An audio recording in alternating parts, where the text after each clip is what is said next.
Oke, saya sampaikan materinya dulu. Nanti kita akan bahas ya. Kalau sudah selesai, Anda boleh tanya. Izin Kok masuk nggak Ibu. bisa? Iya, iya.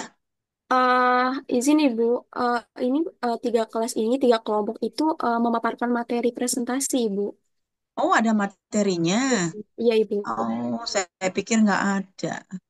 Bagi-bagi nggak? Dibagi-bagi nggak? Yang A mana, yang B mana, yang C mana? Yang KI mana? Iya Ibu, untuk kelas A itu penyakitnya eh, demensia. Terus yang B Alzheimer, yang B Parkinson, yang RKI itu Alzheimer Ibu. Hmm, oh dibagi seperti itu ya. Oh ya sudah, silakan aja. Sesuai dengan yang ada di Anda aja. Silakan aja kalau gitu, paparkan dulu, nanti saya terakhir untuk klarifikasi ya.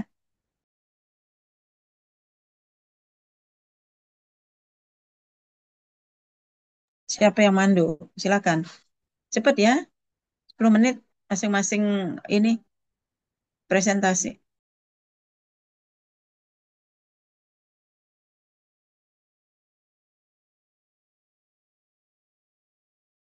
Ya baik, untuk kelompok kelas A bisa di-share screen ya.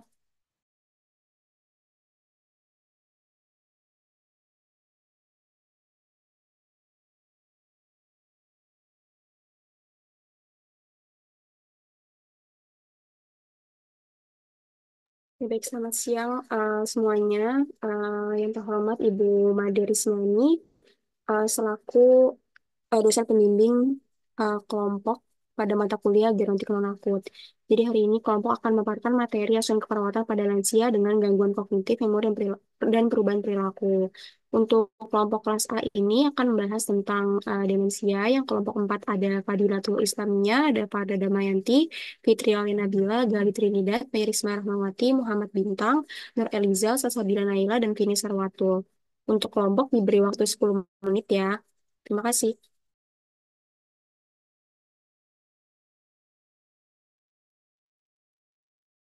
Ya, di sini ada pengertian dari kognitif. Seperti yang kita tahu, kognitif ini merupakan sesuatu yang didapatkan dari proses berpikir, dimulai dengan memperoleh pengetahuan dan mengelola pengetahuan tersebut melalui kegiatan mengingat, menganalisa, memahami, menilai, membayangkan, dan berbahasa. Kapasitas atau kemampuan ini, kognisi, sering disebut dengan kecerdasan. Nah, gangguan fungsi kognitif ini dapat berupa mudah lupa, yaitu bentuk gangguan kognitif yang paling ringan diperkirakan dikeluhkan oleh 39% lansia yang berusia 50 sampai 59 tahun. Lalu sekarang meningkat menjadi 85% pada usia lebih dari 80 tahun. Nah, di sini ada anatomi fungsi kognitif. Masing-masing domain kognitif ini tidak dapat berjalan sendiri dalam menjalankan fungsinya. Tetapi mereka ini membutuhkan menjadi struktur yang menjadi satu, struktur yang jadi satu yang disebut sebagai sistem limbik. Nah, ini ada struktur otak dari sistem limbik itu ada amigdala. Amigdala ini terlibat dalam pengaturan emosi, di mana pada hemisfer kanan predominan untuk belajar emosi dalam keadaan tidak sadar, sedangkan ya pada hemisfer kiri predominan ini untuk emosi belajar pada saat sadar. Lalu ada hipotalamus. Ya, hipotalamus ini terlibat dalam pembentukan memori jangka panjang, pemeliharaan fungsi kognitif, yaitu pembelajaran. Lalu yang ketiga ada gyrus parahipokampus. Ya, ini berperan dalam pembentukan memori spesial. Lalu ada gyrus cinguli, ini mengatur fungsi otonom seperti denyut jantung, tekanan darah, dan kognitif. Lalu yang kelima ada fornix. Nah, fornix ini membawa sinyal dari hipokampus ke mammillary bodies dan septal nuclei. Eh, Mungkin langsung fornix ini, saja ya, anatomi nggak usah. Anda kan sudah belajar ya, oh, langsung saja ke materinya yang lain. oh ya baik Ibu. Lalu di sini ada fungsi gangguan kognitif. Fungsi kognitif ini merupakan suatu proses mental manusia yang meliputi perhatian, persepsi, proses berpikir, pengetahuan, dan memori. Dampak penurunan fungsi kognitif ini pada lansia, yaitu lansia dapat melupakan identitasnya, melupakan nama anggota keluarganya, lansia tidak dapat melakukan aktivitas sehari-hari seperti makan, minum, mandi, mempengaruhi produktivitas, dan mempengaruhi tingkat kemandirian lansia tersebut. Nah, di sini ada manifestasi klinis gangguan kognitif. Yang pertama ada gangguan bahasa. Nah, gangguan bahasa ini sering terjadi terutama pada pembendaharaan kosakata. Lansia ini lebih sulit untuk menyebutkan nama buah atau hewan yang dalam satu kategori. Ini disebabkan karena daya abstraksinya mulai menurun. Lalu, yang kedua ada gangguan memori. Gejala pertama yang sering timbul pada pasien yang mengalami gangguan kognitif ini adalah gangguan memori, gangguan mengingat, maaf. Lalu ada gangguan fungsi memori ini dibagi menjadi tiga. Ada memori segera, yaitu jarak waktu antara stimulus dan recall yang hanya beberapa detik. Nah, yang kedua ini ada memori baru. Memori baru ini jarak waktu lebih lama, yaitu beberapa menit, jam, bulan, bahkan tahun. Lalu yang ketiga ini ada memori lama. Jarak waktunya bertahun-tahun, bahkan seumur hidup. Next slide.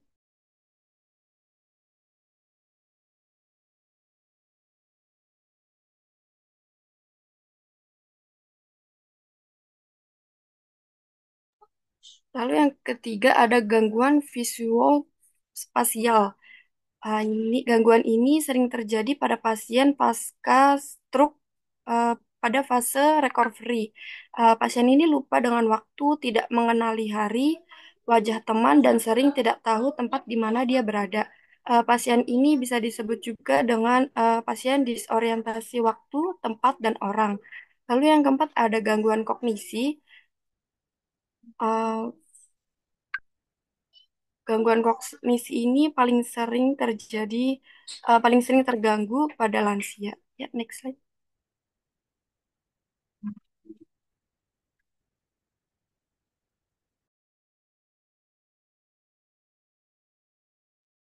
Selanjutnya ada definisi demensia. Definisi demensia ini kondisi yang menyebabkan penurunan fungsi kognitif dan memori yang cukup parah sehingga mengganggu kehidupan sehari-hari seseorang. Penyakit ini melibatkan penurunan kemampuan berpikir, ingatan, orientasi, pemahaman perhitungan, kemampuan bahasa, serta kemampuan untuk merencanakan dan melakukan aktivitas sehari-hari. Lalu di sini ada etiologinya. Yang pertama itu ada degeneratif, yang kedua ada trauma, yang ketiga ada inflamasi, yang keempat ada neoplasma, yang kelima ada obat atau toksin, yang keenam ada psikiatrik, metabolisme, lalu autoimun, kerusakan mielin, dan obstruktif. Lalu manifestasi klinis dari demensia yaitu ada gangguan daya ingat, yaitu gangguan daya ingat ini dimulai dengan gangguan jangka pendek, yaitu yang baru-baru terjadi meningkat ke daya ingat jangka sedang. Lalu ada gangguan daya nilai, memahami kesukaran untuk mengambil keputusan yang berdampak sering melakukan perilaku yang tidak realistis, tidak logis, dan tidak proporsional dalam kehidupan sehari-hari. Lalu ada gangguan daya berpikir abstrak, mengalami kesukaran dalam mencerna atau membuat karangan cerita, dan mengartikan peribahasa maupun perumpamaan. Hal ini makin nyata dalam keterbatasan waktu yang dimilikinya. Lalu ada gangguan daya pikir. Penderita ini seringkali hanya dapat mengerjakan pekerjaan rutin dan kehilangan inisiatif dan kreativitasnya. Selanjutnya ada gangguan penempatan dalam ruang, yaitu penderita gangguan di bidang ini sekali merasa terlibat dalam adegan TV seolah-olah berada dalam tiga dimensi dengan layar kaca atau dalam ruang yang sama dengan tayangan tersebut. Lalu gangguan bicara, gangguan berbahasa yang paling nyata dengan gangguan mencari kata-kata yang tepat dan mencerna pesan-pesan dalam komunikasi. Selanjutnya ada gangguan perilaku, ini berupa berjalan tanpa tujuan. Seolah-olah mencari rumah masa lalu, berperilaku vegetatif, dan agresivitas dan reaksi kebingungan.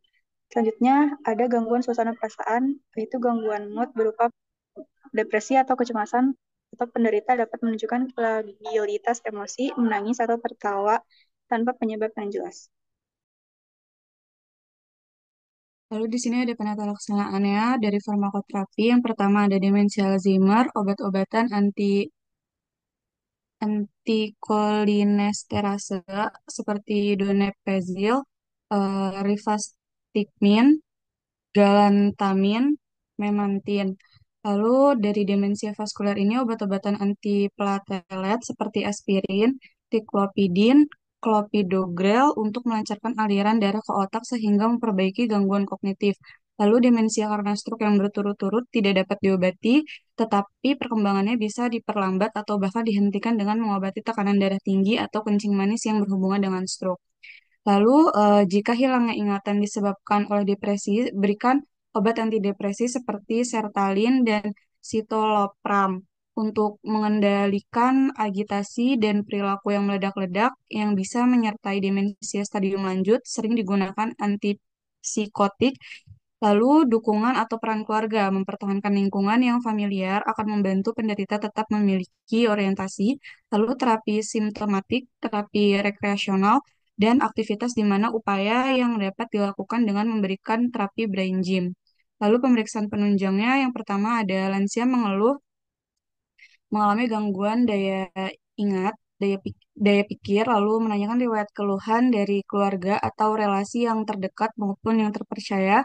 Lalu pemeriksaan screening neuropsikologis menggunakan MMSE, screening selama 7 menit, pemeriksaan status mental dengan SPM, SQ, terus diagnosa medis lainnya ini meliputi laboratorium, CT scan, dan MRI, pemeriksaan EEG, pemeriksaan cerebrospinal, pemeriksaan genetik, pemeriksaan neuropsikologis.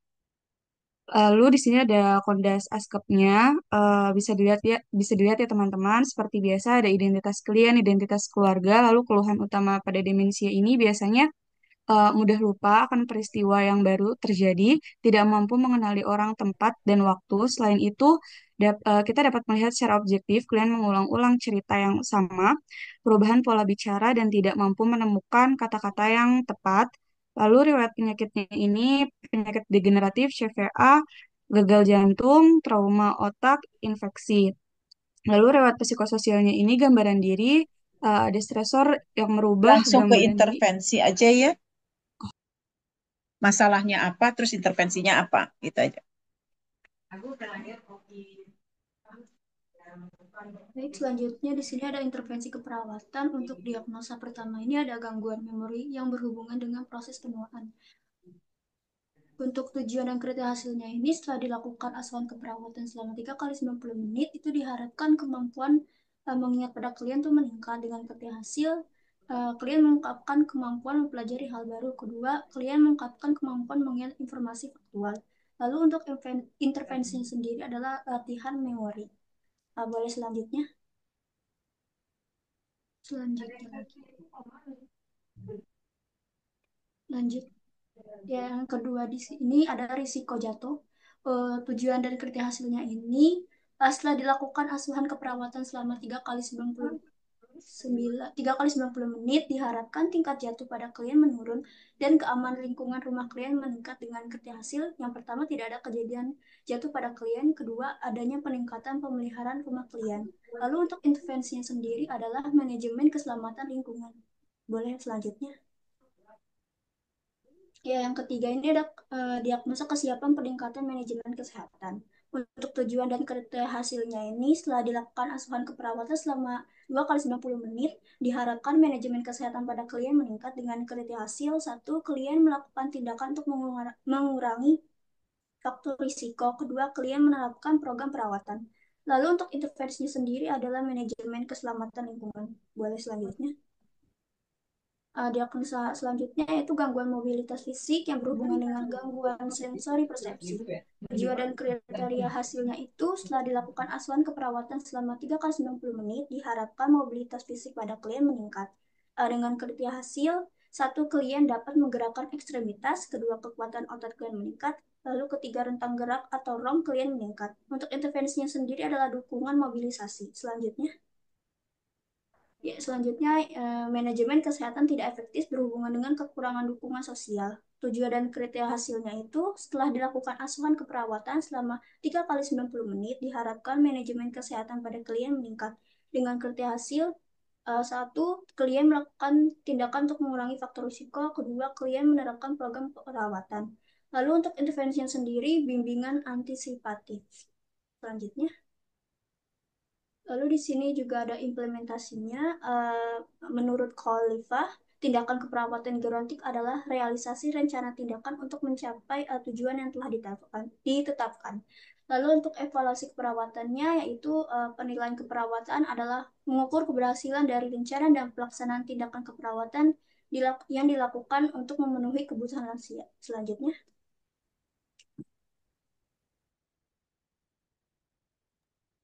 Nggak usah disebutin ya, langsung. Udah cukup.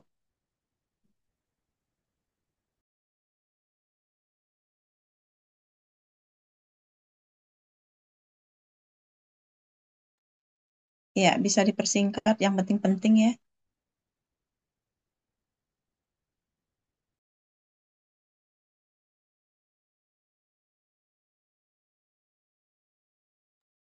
Ya, bisa dilanjut ke kelas B ya.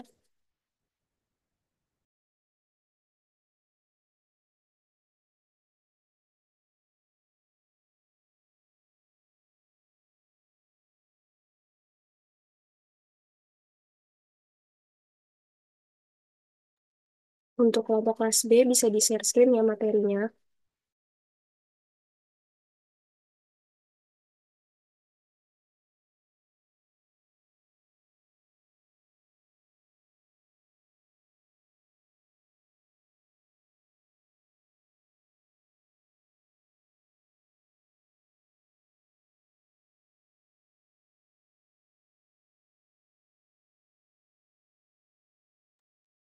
Baik, untuk kelas B bisa langsung dijelaskan materinya secara singkat selama 10 menit. Terima kasih.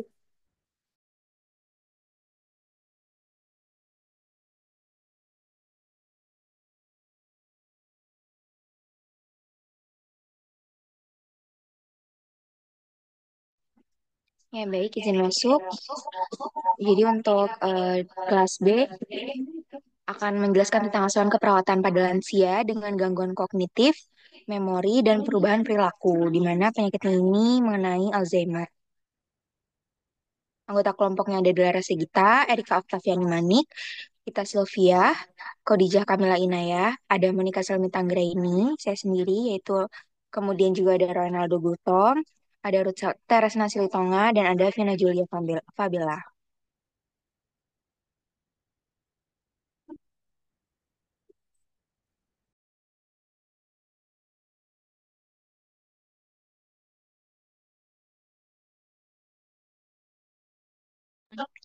Yang pertama ada pengertian Parkinson. Ya, jadi secara ringkasnya di sini penyakit Parkinson itu adalah gangguan neurologik progresif yang mengenai pusat otak yang bertanggung jawab untuk mengontrol dan mengatur gerakan. Jadi karakteristik yang biasanya timbul itu berupa bradykinesia atau perlambatan gerakan, tremor, dan juga kekakuan otot. Angka kejadian penyakit ini meningkat seiring meningkatnya juga usia. Biasanya usia yang paling banyak itu usia 50 tahun ke atas. Untuk jenis kelaminnya sama, hampir seimbang laki-laki dan perempuan. Kemudian ada etiologi Parkinson. Penyebab Parkinson ini adalah adanya kemunduran atau kerusakan sel-sel saraf pada basal ganglia sehingga pembentukan serta sumber dopamin menjadi sedikit atau berkurang. Faktor penyebab kemunduran dari basal ganglia itu sendiri masih belum diketahui. Namun kemungkinan disebabkan karena faktor keturunan, trauma, infeksi, pengobatan, terpapar racun, bisa juga karena aterosklerosis dan tumor basal ganglia. Terus juga ada beberapa hal yang bisa diduga menjadi penyebab Parkinson, seperti usia, biasanya meningkat dari 10 per 1.000 penduduk pada usia 50 sampai 200 dari 10.000 penduduk pada usia 80 tahun. Ini juga kaitannya dengan reaksi mikroglial yang mempengaruhi kerusakan neurona, terutama pada substansi nigra pada penyakit Parkinson. Terus selanjutnya ada geografi. Faktor resiko yang mempengaruhi ini ada perbedaan angka secara geografis. Termasuk adanya perbedaan genetik, kekebalan terhadap penyakit, dan paparan terhadap faktor lingkungan. Selanjutnya ada periode, fluktuasi jumlah penderita penyakit Parkinson setiap periodenya mungkin juga berhubungan dengan hasil pemaparan lingkungan yang episodik. Misalnya proses infeksi, terus juga industrialisasi ataupun gaya hidup. Selanjutnya ada genetik. Jadi adanya riwayat Parkinson pada keluarga itu meningkatkan faktor resiko penderita menderita penyakit Parkinson sebesar 8,8 kali pada usia lebih dari 70 tahun dan 2,8 kali pada usia lebih dari 72 tahun. Meskipun sangat jarang. Jika disebabkan oleh keturunan, gejala Parkinsonisme tampak pada usia yang relatif juga muda. Kemudian ada faktor lingkungan. Xenobiotik berhubungan erat dengan paparan pestisida yang dapat menimbulkan kerusakan mitokondria. Selanjutnya ada pekerjaan, biasanya yang lebih banyak terkena paparan kondisi mental yang lebih tinggi dan lama seperti itu juga menjadi etiologinya. Kemudian ada infeksi, paparan virus influenza intrautero turut menjadi faktor-faktor predisposis penyakit Parkinson melalui kerusakan substansia nigra. Ada juga diet, karena konsumsi lemak dan kalori yang tinggi meningkatkan stres oksidatif, salah satunya mekanisme kerusakan neural pada penyakit Parkinson. Sebaliknya, kalau kopi merupakan neuroprotektif untuk penyakit Parkinson sendiri. Selanjutnya ada trauma kepala, jadi cedera kranial cerebral bisa juga menjadi penyebab penyakit Parkinson, meski perannya di sini masih belum jelas benar. Terus juga ada pengaruh stres dan depresi. Penelitian juga menunjukkan kalau misalkan stres itu mendahului gejala motorik, depresi dan stres bisa dihubungkan dengan penyakit Parkinson karena akan terjadi peningkatan turnover katekolamin yang memacu stres oksidasi. Kemudian penyakit Parkinson ini juga sering dihubungkan dengan kelainan neurotransmitter di otak serta faktor-faktor lainnya seperti defisiensi dopamin dalam substansi nigra di otak memberikan respon gejala penyakit Parkinson. Kemudian juga ada etiologi yang mendasarinya mungkin berhubungan dengan virus, genetik, toksisitas atau penyebab penyakit yang tidak diketahui. Selanjutnya Parkinson juga disebabkan oleh obat antara lain eh, Reserpin atau Serpasil, Penitis sisvice, ada butropenus, contohnya haloperidol. Untuk manifestasi klinisnya, manifest utama penyakit dari Parkinson itu adalah gangguan gerakan, kekakuan otot, tremor menyeluruh, kelemahan otot, dan hilangnya refleks postur adalah manifestasi utama yang menjadikan penyakit Parkinson ini. Tanda awalnya yaitu kekakuan ekstremitas dan juga peningkatan kekakuan pada bentuk setiap gerakan. Pasien yang mengalami kesulitan untuk memulai pergerakan, terus mempertahankan dan membentuk aktivitas motorik, serta pengalaman lambat dalam menghasilkan aktivitas yang biasanya mereka lakukan. Nah, bersamaan dengan perkembangan penyakit ini, tremor juga bisa mulai muncul di salah satu tangan atau bahkan di seluruh lengan. Kemudian di bagian lainnya dan akhirnya juga bisa berakhir di kepala. Tremor ini tetap terjadi secara unilateral. Salah satu tanda tremor adalah gerakan yang lambat dan membalik atau pronasi supinasi pada telapak tangan dan lengan bawah, serta gerakan ibu jari ke arah jari-jari seolah-olah sebuah pil berputar di antara mereka.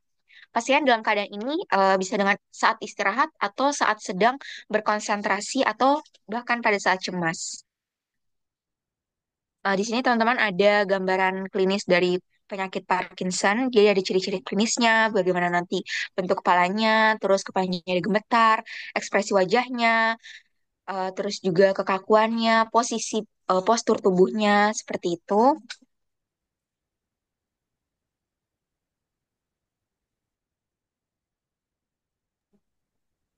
Nggak usah ya anatomi, fisiologi, patofisiologi. Nggak usah dijelasin, asuhannya aja ya.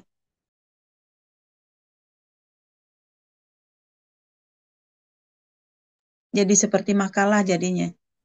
Ya, poin-poinnya saja.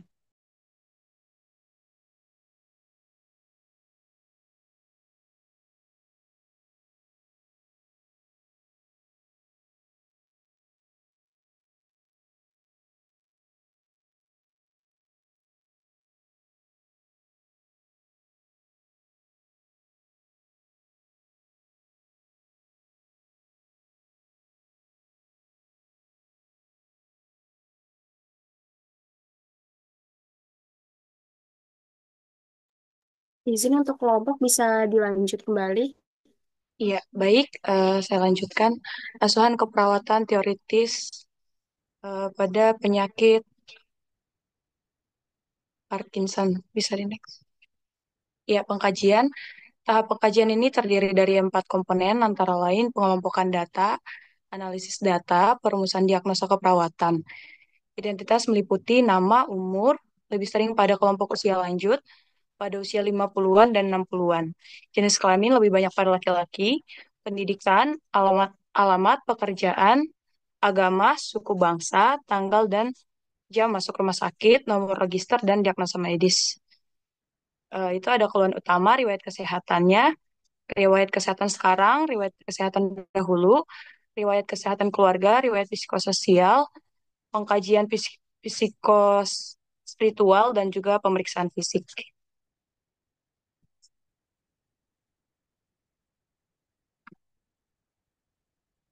Ya, diagnosa keperawatan itu ada 4, yaitu gangguan mobilitas fisik, ketidakmampuan komunikasi verbal, gangguan nutrisi kurang dari kebutuhan tubuh, gangguan pola tidur.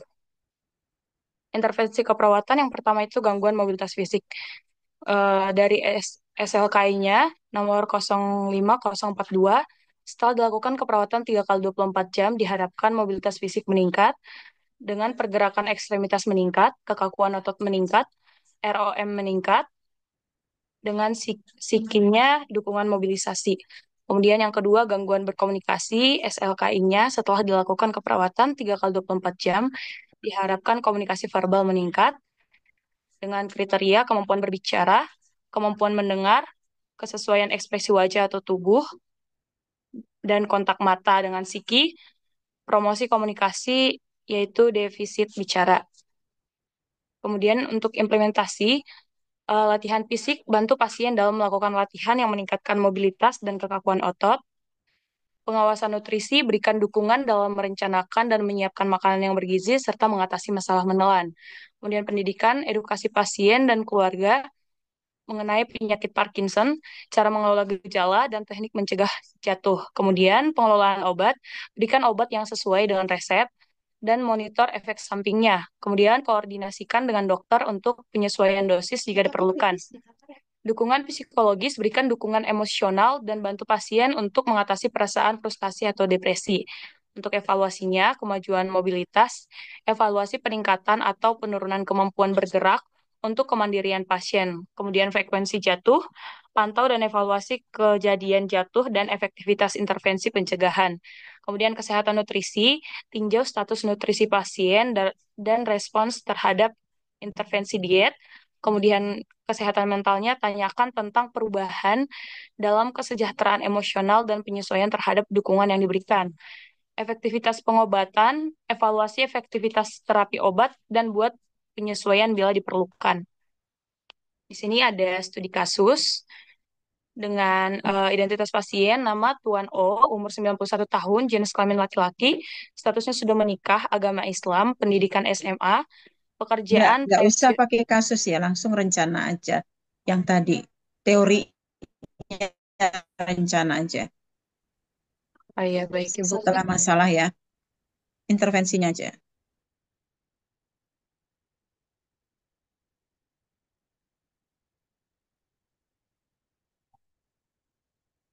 Ya, untuk intervensi keperawatan, tanggal 12 Agustus 2024 dengan diagnosa gangguan mobilitas fisik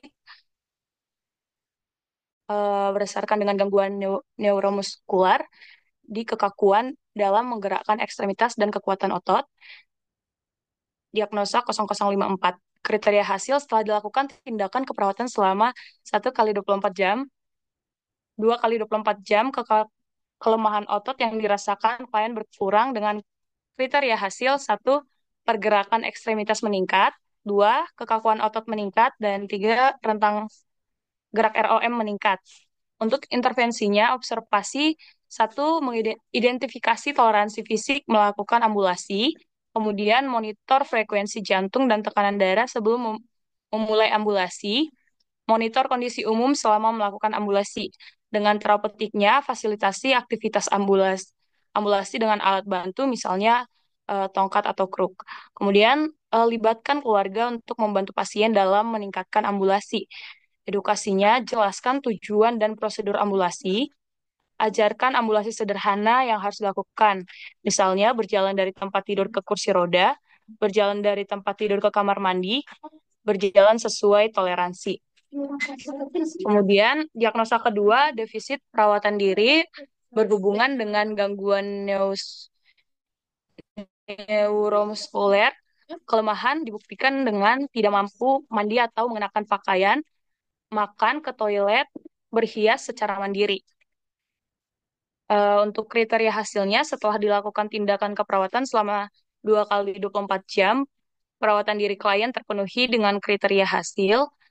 Satu, kemampuan mandi meningkat, kemudian kemampuan mengenakan pakaian meningkat, kemampuan makan meningkat, kemampuan ke toilet seperti BAB dan BAK meningkat, verbalisasi keinginan melakukan perawatan diri meningkat, minat melakukan perawatan diri meningkat. Kemudian untuk intervensinya, observasi, identifikasi kebiasaan aktivitas perawatan diri lansia, kemudian memonitor tingkat kemandirian lansia, mengidentifikasi kebutuhan alat bantu kebersihan diri, berpakaian, berhias, dan makan. Kemudian untuk terapeutiknya, sediakan lingkungan yang terapeutik, misalnya suasana hangat, rileks, dan privasi. Kemudian siapkan keperluan pribadi, misalnya parfum, sikat gigi, dan sabun mandi. Dampingi dalam melakukan perawatan diri sampai mandiri, fasilitasi untuk menerima keadaan ketergantungan, fasilitasi kemandirian bantu jika tidak mampu melakukan perawatan diri, serta jadwalkan rutinitas perawatan diri. Untuk edukasinya, anjurkan melakukan perawatan diri berdasarkan berhubungan dengan gangguan saraf kranialis, dibuktikan dengan pasien mengeluh sulit menelan. Dengan intervensinya, setelah dilakukan tindakan keperawatan selama 1 kali 24 jam, selama 2 kali 24 jam, perawatan diri klien terpenuhi dengan kriteria hasil, mempertahankan makanan di mulut meningkat, refleks menelan meningkat, kemampuan mengosongkan mulut meningkat, frekuensi tersedak menurun, batuk menurun. Dengan eh, intervensinya, observasi, identifikasi diet yang dianjurkan monitor kemampuan menelan, monitor status hidrasi pasien jika perlu. Kemudian terapeutiknya ciptakan lingkungan yang menyenangkan selama makan, atur posisi yang nyaman untuk makan atau minum, lakukan oral hygiene sebelum makan jika perlu, letakkan makanan di sisi mata yang sehat, sediakan sedotan untuk minum sesuai kebutuhan, siapkan makanan dengan suhu yang meningkatkan nafsu makan, sediakan makanan dan minuman yang disukai, berikan bantuan saat makan dan minum sesuai tingkat kemandirian jika perlu, kemudian motivasi untuk makan di ruangan makan jika jika tersedia. Untuk edukasinya, jelaskan posisi makan pada pasien yang mengalami gangguan penglihatan dengan menggunakan arah jarum jam, misalnya sayur di jam 12, rendang di jam 3. Kolaborasi pemberian obat, misalnya analgetik atau antiemetik sesuai indikasi. Untuk implementasi keperawatan, Sudah ya cukup ya, implementasi nggak? Ya, lanjut aja kelompok yang lain. Ya,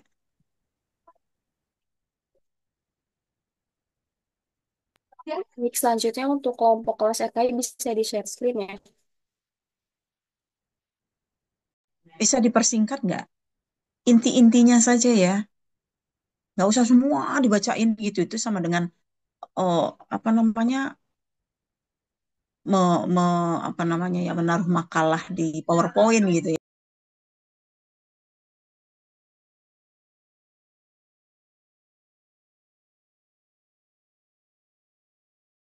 Izin mengulangi untuk kelompok kelas RKI bisa segera di-share screen ya.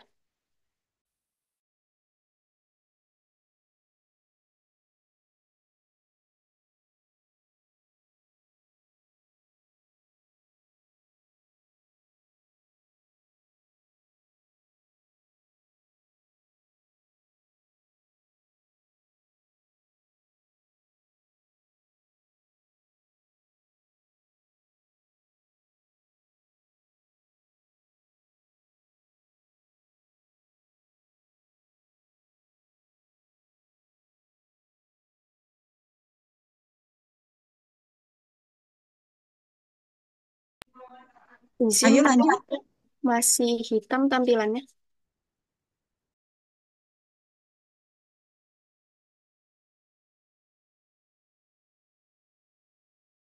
Baik, kelompok bisa dilanjut ya selama 10 menit.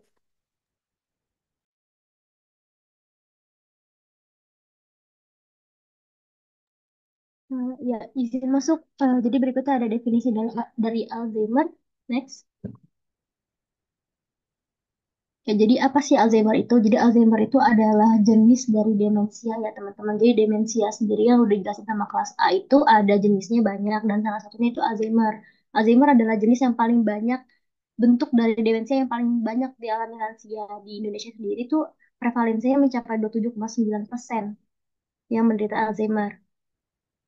Next.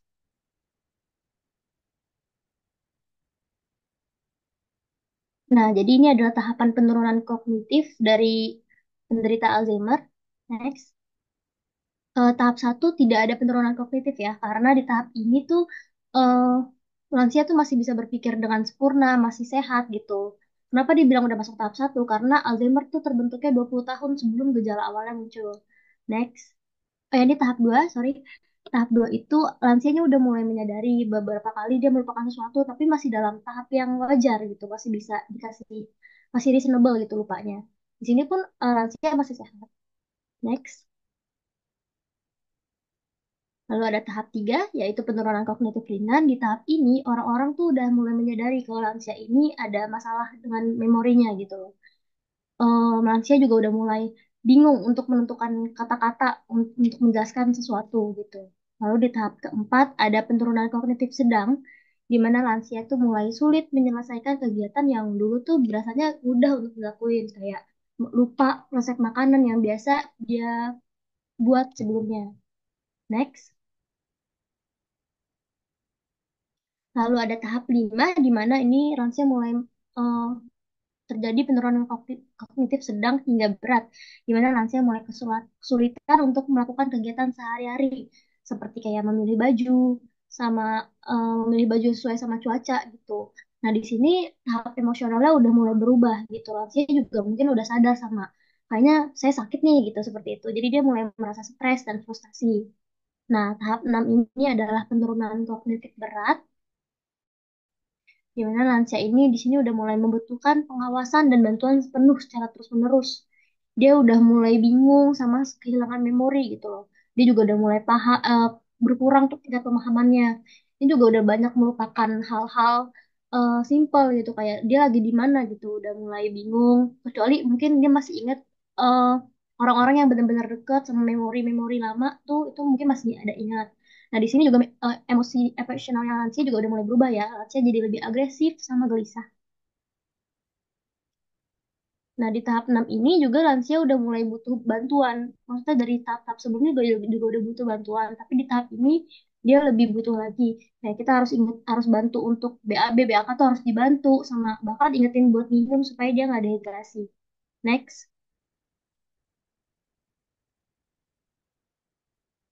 Nah, tahap 7 ini adalah tahap akhir.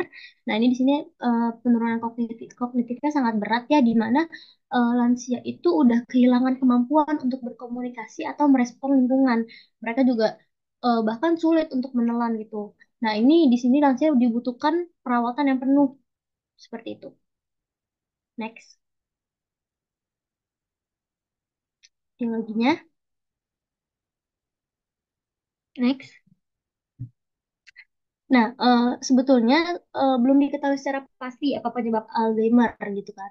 Namun ada nih beberapa faktor resiko yang memicu terjadinya Alzheimer. Yang pertama ada proses penuaan, lalu penyakit diabetes, pengaruh zat toksik kayak aluminium atau logam berat, lalu kondisi hiper dan hipotiroid, lalu penyakit imun dan cedera trauma kepala yang berulang, eh, stres dan depresi berat juga menjadi penyebab faktor risiko terjadinya Alzheimer. Lalu adanya penumpukan protein B-amiloid di otak. Jadi eh, Alzheimer ini sebetulnya kan eh, secara umum disebabkan karena hilangnya banyak varian syaraf pada otak cerebral ya. Jadi penumpukan protein B-amiloid ini maksudnya kayak terjadinya penumpukan protein ini yang nggak perlu gitu. Jadi plak dan akhirnya merusak saraf-saraf di otak. Lalu ada kelainan genetik pada kromosom 14, 19, dan 21. Next. Dan berikut ada manifestasi klinisnya dari Alzheimer. Pertama ada gangguan memori, sulit mengingat informasi, lalu kesulitan bicara dan komunikasi. Contohnya kayak beliau udah mulai bingung nih untuk menemukan kata-kata yang tepat kalau misalnya lagi ngobrol sama orang. Lalu terjadi penurunan kognitif, seperti kurangnya kemampuan mengambil keputusan, melakukan perencanaan, dan lain-lain. Lalu dia juga udah mulai mengalami disorientasi, kayak sulit nih dan bingung untuk mengenali tempat atau waktu di mana mereka berada. Lalu ada perubahan perilaku nih karena perubahan emosional tadi juga ya. Jadi pasiennya tuh jadi mudah marah, sering merasa cemas atau apatis. Lalu eh, gejala yang terakhir itu ada kesulitan melakukan aktivitas sehari-hari seperti menjaga kebersihan diri dan berbelanja. Next.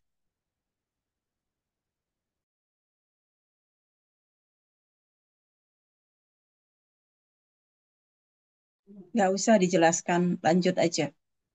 Askapnya aja.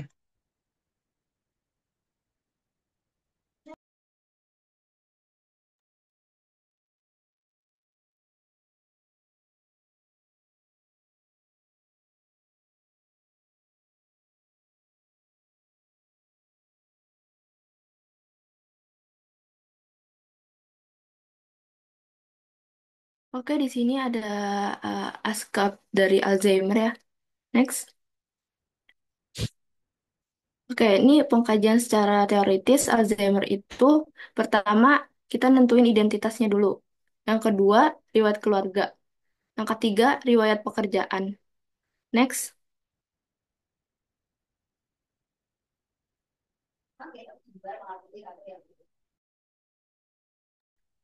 Terus ada riwayat lingkungan hidupnya, terus riwayat rekreasinya, lalu sumber atau sistem pendukungnya, status kesehatan saat ini. Next. Ada obat-obatannya dan juga status nutrisinya. Next. Untuk pemeriksaan fisiknya itu ada head to toe ya. Pertama dari kepala dan leher, terus pemeriksaan toraks, inspeksi, palpasi, perkusi. Next,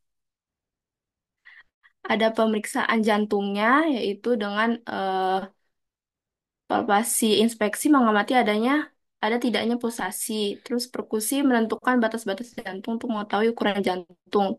Lalu ada pemeriksaan abdomennya, pemeriksaan muskulos, integumen, sama neurologis. Next.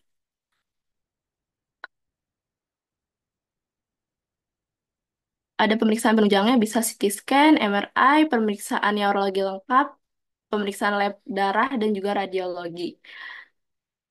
Dan hal yang perlu diperhatikan nih saat lakuin pengkajian pada lansia itu ada perubahan fisiknya, perubahan psikologisnya, sosial ekonomi, dan juga spiritualnya.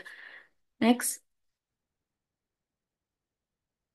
Di sini ada pemeriksaan Bartel Index ya. Next. Next.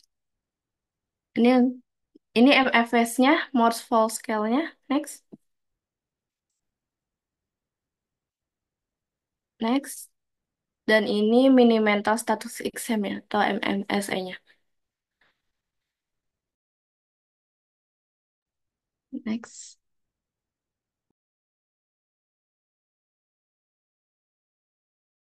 Ya, selanjutnya ini ada diagnosa keperawatan. Berikut ini adalah beberapa diagnosis keperawatan yang paling umum ditemukan pada pasien dengan penyakit Alzheimer.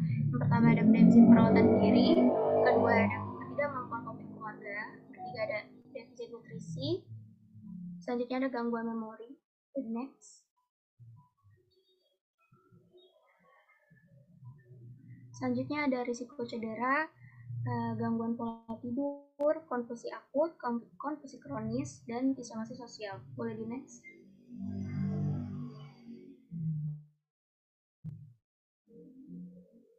Selanjutnya perencanaan keperawatan, intervensi keperawatan untuk Alzheimer ini ditujukan untuk meningkatkan fungsi dan kemandirian pasien selama mungkin. Tujuan penting lainnya yaitu meningkatkan keamanan fisik, meningkatkan kemandirian dalam kegiatan perawatan diri, mengurangi kecemasan dan agitasi, meningkatkan komunikasi, menyediakan sosialisasi dan keakraban, meningkatkan nutrisi yang adekuat, mendukung aktivitas dan istirahat yang seimbang, serta mendukung dan mengedukasi pengasuh keluarga. Boleh di next? Ya, yang pertama, untuk meningkatkan fungsi kognitif, kita bisa melakukan latihan memori dan orientasi realitas. Untuk meningkatkan keselamatan dan mencegah cedera, kita bisa melakukan pencegahan jatuh dan pencegahan cedera. Untuk mendorong kemandirian, kita bisa melakukan dukungan perawatan diri, yaitu dari berhias, mandi, makan atau minum, serta eliminasi. Selanjutnya, untuk meningkatkan komunikasi, kita bisa melakukan promosi komunikasi pada pasien yang Alzheimer dengan defisit bicara, pendengaran, atau penglihatan. Selanjutnya, menyediakan sosialisasi, yaitu promosi sosialisasi dan terapi aktivitas. Memberikan nutrisi yang adekuat, kita bisa melakukan manajemen nutrisi. Untuk mendukung aktivitas dan istirahat yang seimbang, kita bisa melakukan edukasi aktivitas atau istirahat dan dukungan tidur. Dan selanjutnya itu mendukung serta mengedukasi caregiver dengan dukungan coping keluarga dan promosi coping. Boleh di next?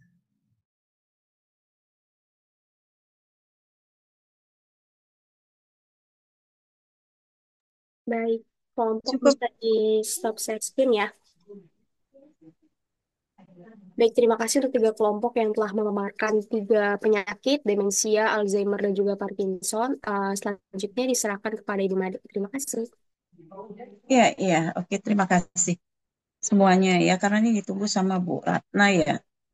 Udah 1 jam presentasinya, nih lama banget presentasi ya. 3 kelompok.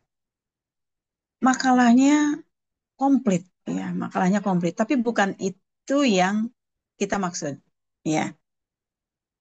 Karena saya di awal dikasih tahu tidak ada presentasi dari mahasiswa. Kalau tahu ada presentasi dari mahasiswa, pasti saya arahkan apa yang diminta untuk dibuat gitu ya. Sebetulnya yang paling penting itu untuk gangguan fungsi kognitif itu adalah delirium dan demensia. Itu 2 itu. Jenis demensianya memang yang paling banyak adalah Alzheimer yang paling banyak. Parkinson jarang kita bahas. Alzheimer oke. Itu yang paling banyak terjadi. Ya, dari gangguan kognitif yang dialami. Justru yang saya ingin Anda bahas sebetulnya adalah intervensi spesifik pada kasus gangguan fungsi kognitif. Harusnya itu PR-nya, ya. Tapi karena saya nggak tahu kenapa jadi berubah ya. Anda presentasi, ini diminta siapa ya? Karena saya dapat info kemarin itu tidak ada presentasi dari mahasiswa. Ini diminta dari PC, dari Bu Maryam. Halo, siapa sih Pen?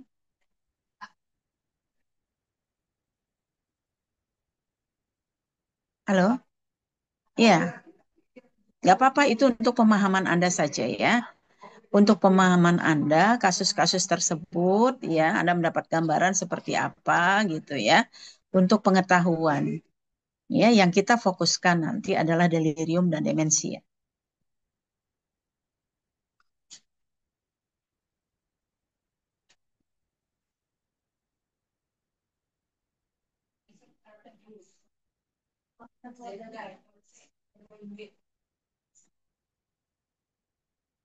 Oke.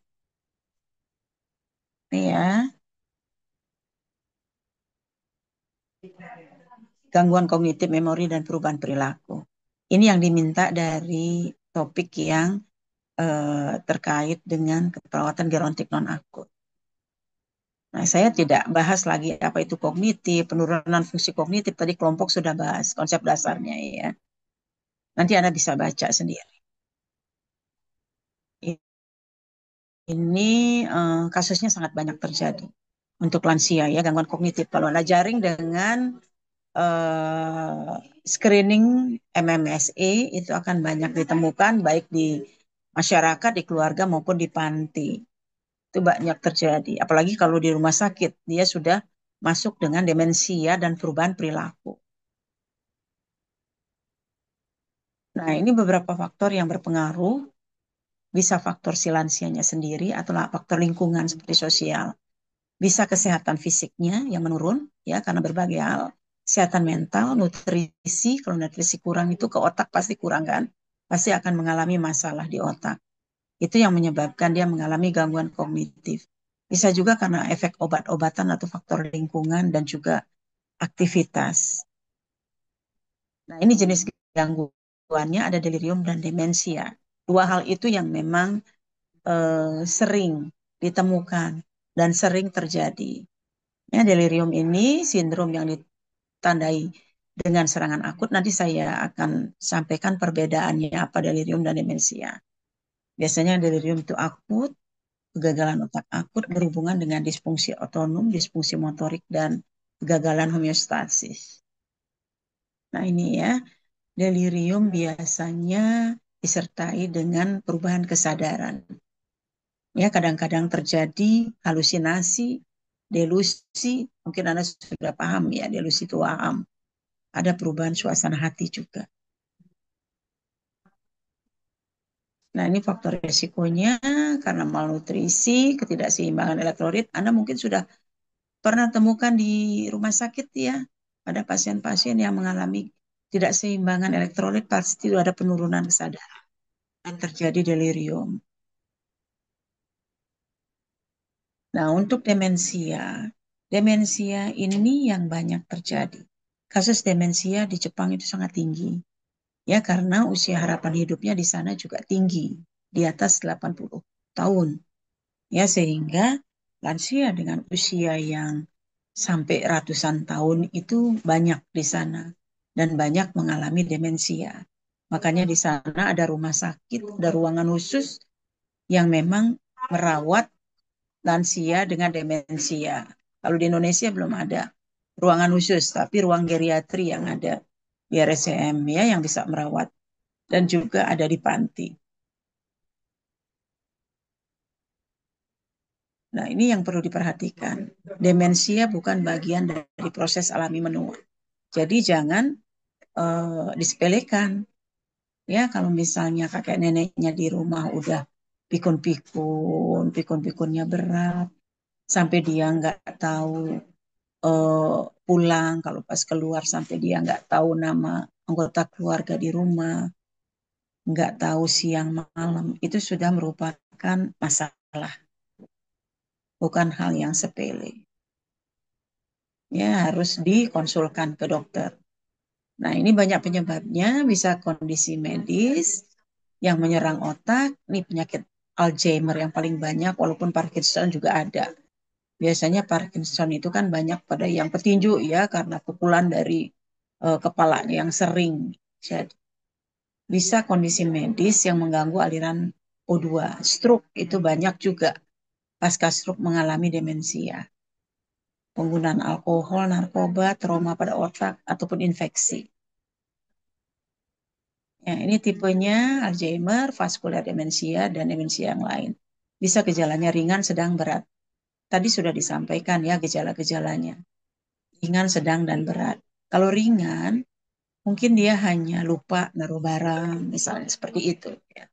Kalau sedang ke berat, itu sudah cenderung dia lupa, disorientasi. Waktu, orang, tempat biasanya ya. Sulit mengingat. Nah, kalau ada lansia mengulang pembicaraan, itu berarti dia tidak ingat apa yang dia sudah ucapkan. Sulit menyelesaikan pekerjaan sehari-hari yang biasa dia lakukan. Biasanya gangguan bahasa, disorientasi waktu, tempat, dan orang. Ya, sulit konsentrasi, jadi jangan dikasih untuk nyupir, kemudian untuk bawa sepeda, misalnya lansia. Dia sulit untuk konsentrasi, cenderung terjadi kecelakaan. Bermasalah dalam berpikir abstrak. Kalau disuruh menghitung, apalagi menghitung mundur, dia akan sulit.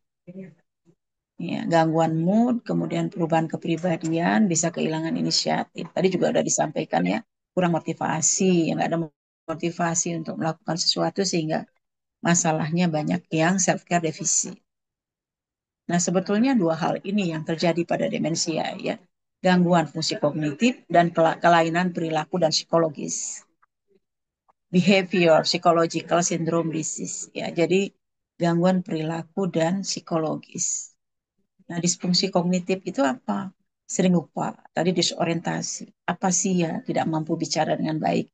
Makanya tadi diagnosanya ada gangguan bahasa ya. Apraksia tidak mampu melakukan gerakan dengan baik. Jadi tidak ada koordinasi. Makanya kelompok juga tadi menyatakan risiko jatuh. Itu benar ya. Disorientasi, disfungsi eksekutif, tidak mampu merencanakan sesuatu secara berurutan ya. Kalau Anda minta dia untuk mengurut kejadian, dia untuk mengurut suatu tindakan, itu dia tidak mampu. Contohnya mandi aja harus guyur dulu, kemudian sabunan, kemudian guyur keringkan pakai, dia nggak bisa melakukan. Nah, kelainan ini, kelainan perilaku bisa tersesat. Seringkali lansia yang mengalami demensia yang sudah berat, itu kalau dia keluar rumah nggak bisa balik lagi. Jadi nggak boleh dibiarkan sendiri. Makan yang tidak semestinya, dengan cara yang tidak sesuai dengan biasanya, hiperaktif, pengulangan kata-kata, mengarang cerita. Bisa juga kelainan psikologis, ya, bisa halusinasi, delusi juga bisa terjadi ya. Kalau dia sudah mengalami gangguan perilaku.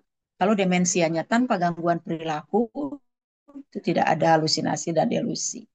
Ya, adanya di delirium. Nah, bagaimana perbedaan delirium dengan demensia?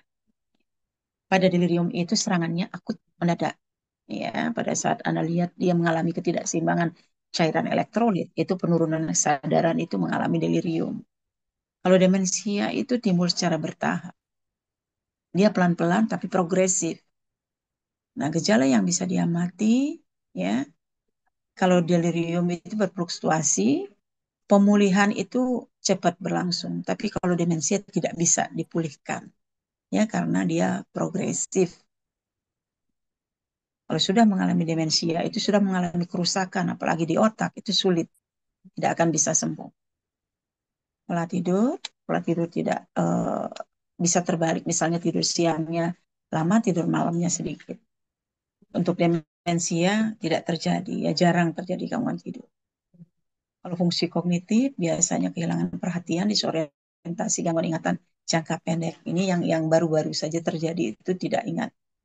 Tetapi kalau demensia, ini pada tahap awal, kenangan lama masih tersimpan. Tetapi lama-kelamaan dia akan mengalami penurunan, sehingga dia tidak ingat lagi kenangan-kenangan dia di masa lalu.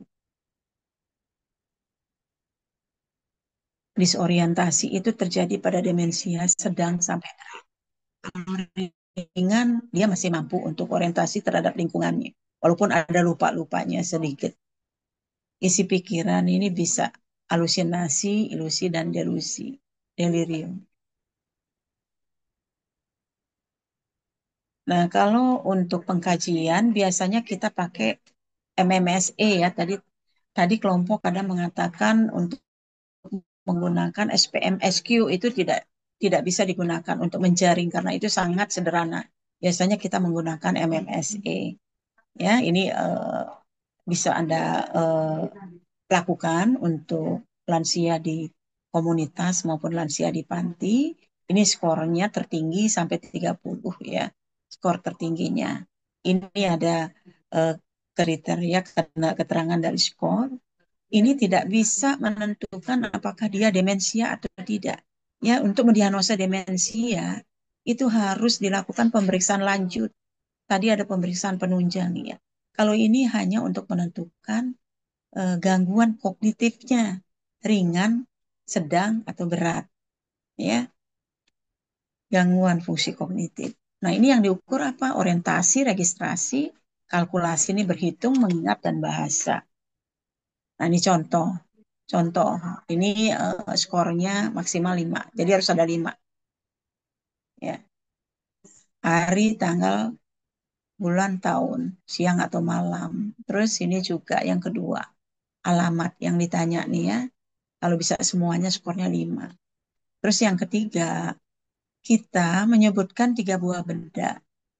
Ya, menyuruh lansia itu menyebutkan benda yang kita kasih, tunjuk ke dia. Misalnya 3 benda, lemari, sepatu, dan buku. Kemudian jeda dengan kita minta dia menghitung mundur. Menghitung dari 1000 misalnya mundur, atau dari 100 mundur 5 poin, misalnya 95, 80, 90 gitu ya, ke bawah mundur ya. Terus setelah itu ulangi lagi. Ini untuk kemampuan mengingat. Ingat gak 3 benda tadi? Kalau dia ingat hanya 1, ya berarti di sini skornya 1. Karena ini 3 benda tadi yang dia ucapkan, yang dia sebutkan. Nah, ini yang terakhir, itu ada 9 poin. Misalnya Anda memperlihatkan pensil, suruh dia menyebutkan itu apa.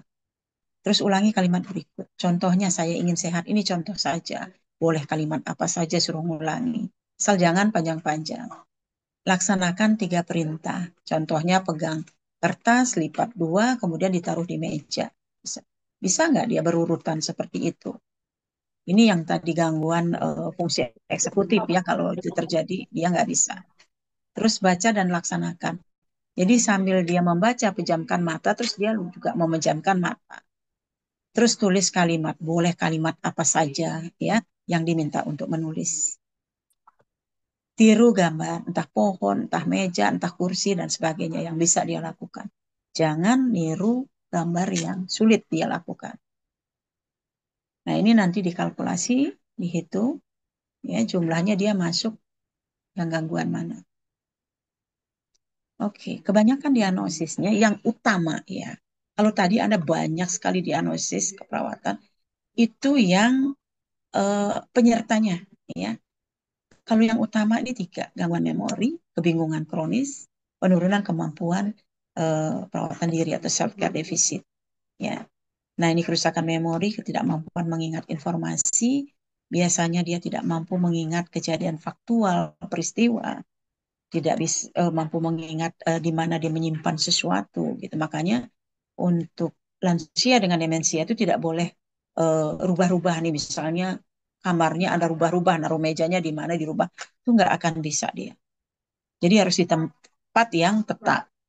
Ini kebingungan ya, makanya dia sampai tersesat karena dia bingung, tidak tahu jalan. Ya. Oke, perencanaannya ini kita harapkan terjadi peningkatan fungsi kognitif, dia mampu berkomunikasi dengan jelas, dapat mengartikan situasi, perhatian, terfokus, kemudian mampu berorientasi, dan memori jangka pendeknya juga akan meningkat, mampu memproses informasi dengan baik, dan kemampuan kalkulasinya membaik. Nah, ini peningkatan memorinya, ya dia mampu mengingat kembali informasi yang baru saja diterima, atau informasi yang sudah terjadi secara akurat. Intervensi, ini sebetulnya yang saya ingin Anda mencari ya. Intervensi yang bisa dilakukan adalah senam otak ya. Anda bisa cari, Anda bisa searching senam otak seperti apa. Ini tidak hanya bisa dilakukan oleh lansia tetapi juga dilakukan dari sejak dini ya, sehingga otak kiri dan kanannya itu seimbang. Ya, ini juga bisa menstimulasi untuk mengurangi penurunan gangguan kognitif. Tapi kalau udah lansia dia udah mengalami gangguan akan sulit ya. Paling tidak memperburuk kondisi. Kemudian cognitive stimulation terapi ini intervensi psikologis yang mengalami penurunan untuk meningkatkan interaksi sosial. Ya biasanya beberapa orang itu dilakukan interaksi ya dalam kelompok kecil tentunya ya. Manajemen demensia ini terutama kita modifikasi lingkungan karena dia sudah tidak mampu untuk orientasi terhadap lingkungan, jangan sampai dia cedera atau mengalami resiko jatuh. Ini harus diperhatikan. Nah, terapi orientasi ya. Orientasi ini orientasi waktu, tempat, dan orang. Jadi setiap kali Anda datang, Anda menyebutkan nama, Anda memanggil nama pasien atau nama lansia, kemudian Anda mengatakan Anda di mana, waktunya juga dicek ya, kalau bisa ada kalender harian, jangan dikasih kalender yang 1 bulan, dia akan bingung ya untuk menebak hari apa sekarang, tanggal berapa sekarang. Ya, ini yang harus selalu Anda lakukan, orientasi realita ya. Halo, nama saya siapa? Misalnya ya perawat siapa? Ya, siapa nama Bapak Ibu? Ya, apakah ingin ke kamar mandi sebelum makan siang? Jadi diberikan 2 pilihan.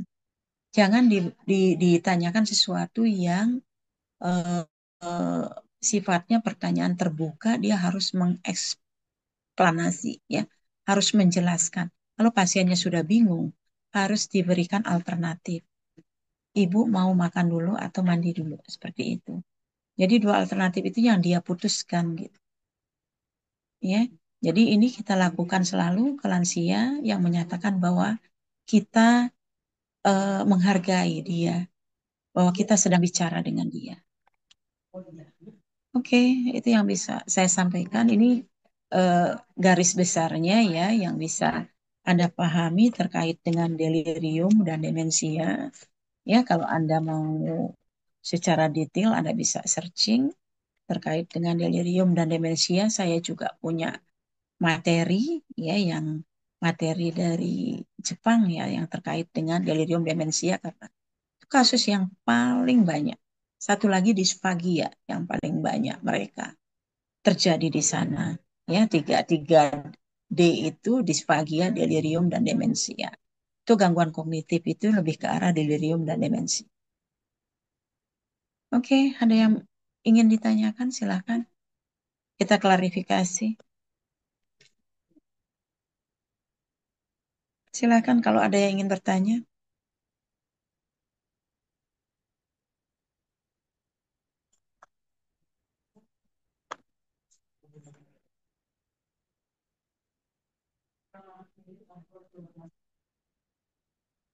Ada? Ada yang ingin bertanya?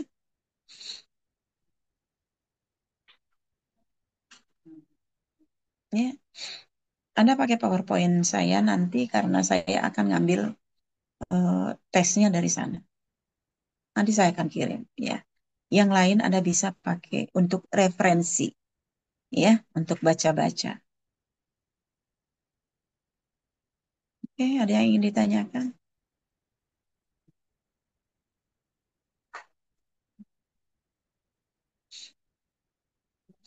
Tolong Anda kirim ya itunya, apa tugasnya, yang PowerPoint-nya kirim ke saya, tiga-tiganya ya, Baik, Ibu. tiga-tiganya dikirim ya. Kalau ada yang saya bisa insertkan, saya akan insertkan ya. Oke, kalau tidak ada saya rasa cukup ya. Anda tolong baca nanti. Eh, Anda kirim dulu ke saya PowerPoint-nya ya. Nanti baru saya akan kirimkan. Oke, Ibu, silakan di screenshot. Ibu sebelumnya mau izin tanya Bu untuk jadwal berikutnya. Kan tanggal 19 sampai 21 itu di kelas ABRK itu Ibu masuk lagi ya Bu. Ngebahas askep lansia di akhir kehidupan. Nah, itu untuk kelompok membuat presentasi atau pemaparan materi dari Ibu ya Bu? Kemarin disampaikan oleh siapa? Oleh si pennya, oleh PJ-nya atau gimana? Yang membuat materi. Oleh si pen Ibu karena tagihannya sama seperti yang askep-askep sebelumnya itu pemaparan materi juga dari kelompok Ibu. Ah, kalau ini ada tagihannya nggak? Yang end of life ada tagihannya? Izin masuk, Ibu, izin menjelaskan, Bu. Jadi di RPS yang dibuat Ibu Mariam ini, semua materi itu nggak ada tagihan presentasi dari kelompok Ibu. Sedangkan Bu Mariam ini menyerahkan lagi ke Sipen untuk menanyakan ke dosen pembimbingnya ini mau ada presentasi dari kelompok atau penjelasan dari dosennya saja, Bu. Seperti itu, Bu. Oke, kalau gitu penjelasan dari saya aja ya, yang satu ini ya. Oke, Baik, Ibu, terima kasih ya. informasinya, Bu. Oke, sama-sama. Sudah di screenshot? Iya Sudah Bu. absen? Untuk kelas A bisa raise hand terlebih dahulu ya.